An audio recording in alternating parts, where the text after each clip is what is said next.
जय भीम साथियों, बहुजन न्यूज पे आपका स्वागत है। साथियों, हमने पहले वीडियो में बताया है आपको कि जैसे जैसे बिहार में चुनाव की तिथि नज़दीक आती जाएगी, वैसे वैसे बहुजन समाज पार्टी की ताकत बढ़ती जाएगी। बहुजन समाज पार्टी की बढ़ती ताकत देख के राजनीतिक पार्टियां विचलित होने लगेंगी। इसका सीधा सीधा उदाहरण आपके सामने कल आया है।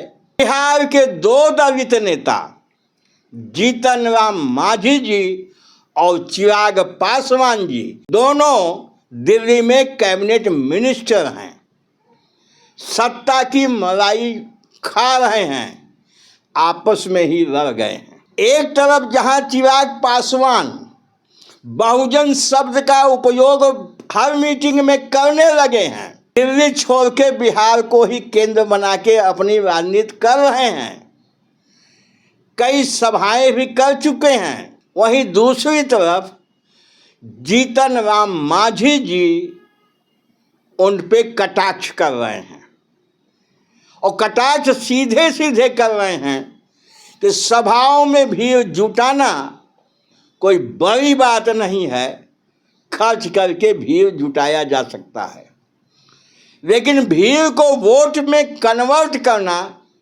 ये कठिन काम है। ये आपस में क्यों लड़ने लग गए? अब ये दिखाना चाहते हैं कि बिहार का दलित चिराग पासवान के साथ है या महादलित समाज को रिप्रेजेंट करने वाले माननीय जीतन राम मांझी के साथ है। लेकिन जब अंदर आप जाएंगे तो आपको पता चलेगा कि दलित वहाँ इन दोनों में किसी के साथ नहीं है। सिर्फ चिराग पासवान का समाज कमोबेश या कुछ परसेंटेज ज़्यादा उनके साथ है। यही हाल जीतन राम मांझी का है।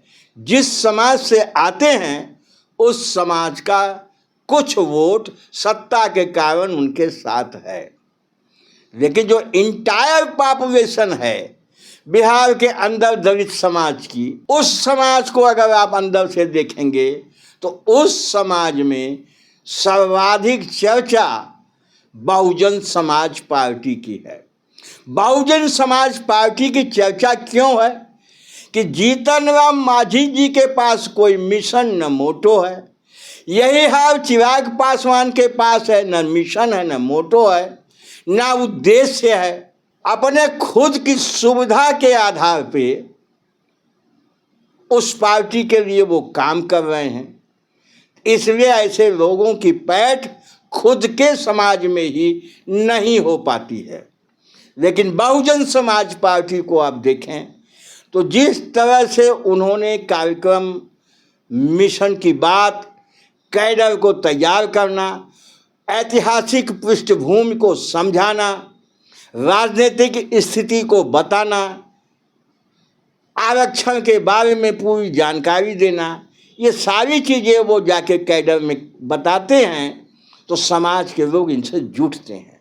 उनको अपनत्व लगता है और उनको लगता है कि बहुजन समाज पार्टी बिहार में ऐसी पार्टी अभी है जो अभी तक किसी के साथ अलायंस में नहीं है।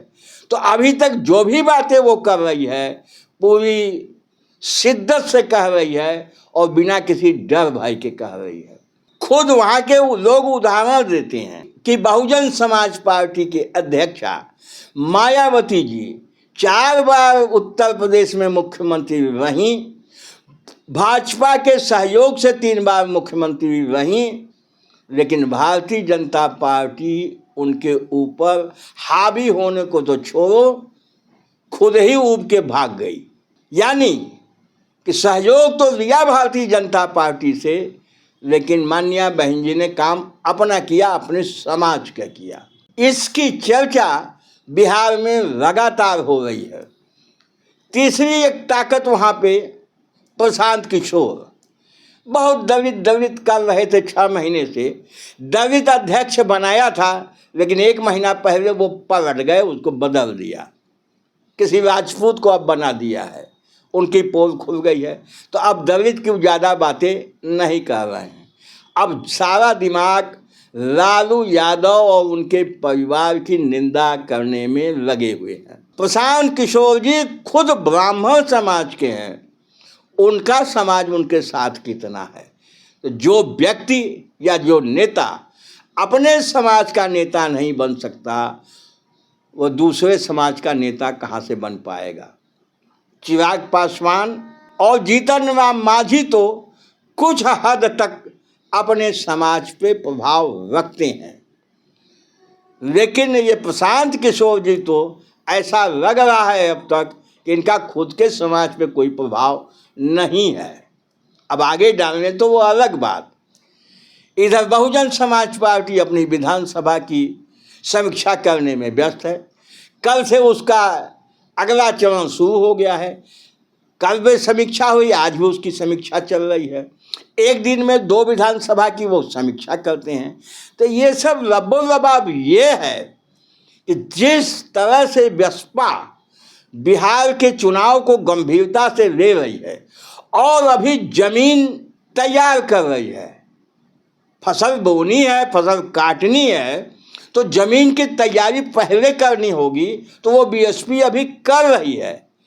और इसके बाद जैसे ही इनके बड़े नेता चीफ कोऑर्डिनेटर आकाश आनंद जी, अध्यक्षा बहन मायावती जी, इस तरह के लीडरों की एंट्री जब बिहार में होगी तो बिहार की फिजाई कुछ बदल जाएगी, वहाँ की राजनीति ही डूब जाएगी।